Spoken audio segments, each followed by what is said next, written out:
সকালবেলায় আজকে নিজেই বাজারে চলে গেছিলাম। আজকে হচ্ছে রবিবার। আজকে ভীষণ ঠান্ডা আমাদের এখানে, একদম কুয়াশা পড়ে আছে। দেখে মনে হচ্ছে এখন অনেকটা সকাল, কিন্তু এখন অনেকটাই বেলা হয়ে গেছে, প্রায় 10টা 10:30 বাজে। তাই আমি গেছি বাজারে, আর বাজার থেকে অনেক সবজি নিয়ে এসেছি, মাছ নিয়ে এসেছি, চিকেন নিয়ে এসেছি, একটু কাতলা মাছের মাথা আনছি। আমাদের এখানে মাছটা না ভীষণ ভালো পাওয়া যায়, ছোটো ছোটো বাটা মাছগুলো বেশ ভালো লাগে আমার। আর রং বেরঙের সবজি দেখলেই তো খালি কিনতে ইচ্ছে করে। শীতকালের এই সবজিটা ভীষণ ভালো লাগে। সমস্ত রকমের সবজিও নিয়ে এসেছি, আর এগুলো এখন সমস্তটা আমাকে তুলে ভালো করে ধুয়ে তারপর রান্না চাপাবো। আর এখানে মাছটা আর মাছের মাথাটা ধুয়ে তুলে রেখেছি, আর চিকেনটা আজকে করেছি। যেহেতু আজকে সানডে, আর তার মধ্যে আজকে ঠান্ডাটাও ভীষণ দিয়েছে, তাই একটু ঝাল ঝাল করে চিকেনটা এখানে বসিয়ে দিয়েছি। নর্মালি যেরকম করি ওই রকমভাবেই করছি, কোনো স্পেশাল কিছু না। আর এখানে কাঁচা টমেটো দিয়ে ডাল করেছি।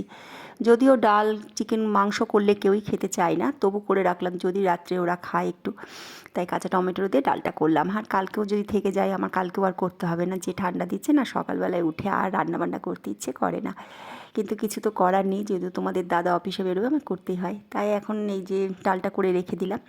আর এখানে চিকেনটাও রান্না হয়ে গেছে। দুপুরের খাবার নিয়ে বসে পড়েছি। এখানে শিম আর ফুলকপি একটু ভাজাও করেছিলাম, তাতে সাথে একটু শসা, আর হচ্ছে গরম গরম ভাত আর মাংস। দুপুরের আজকে হচ্ছে এই মেনু। তাহলে তোমরা সবাই খুব ভালো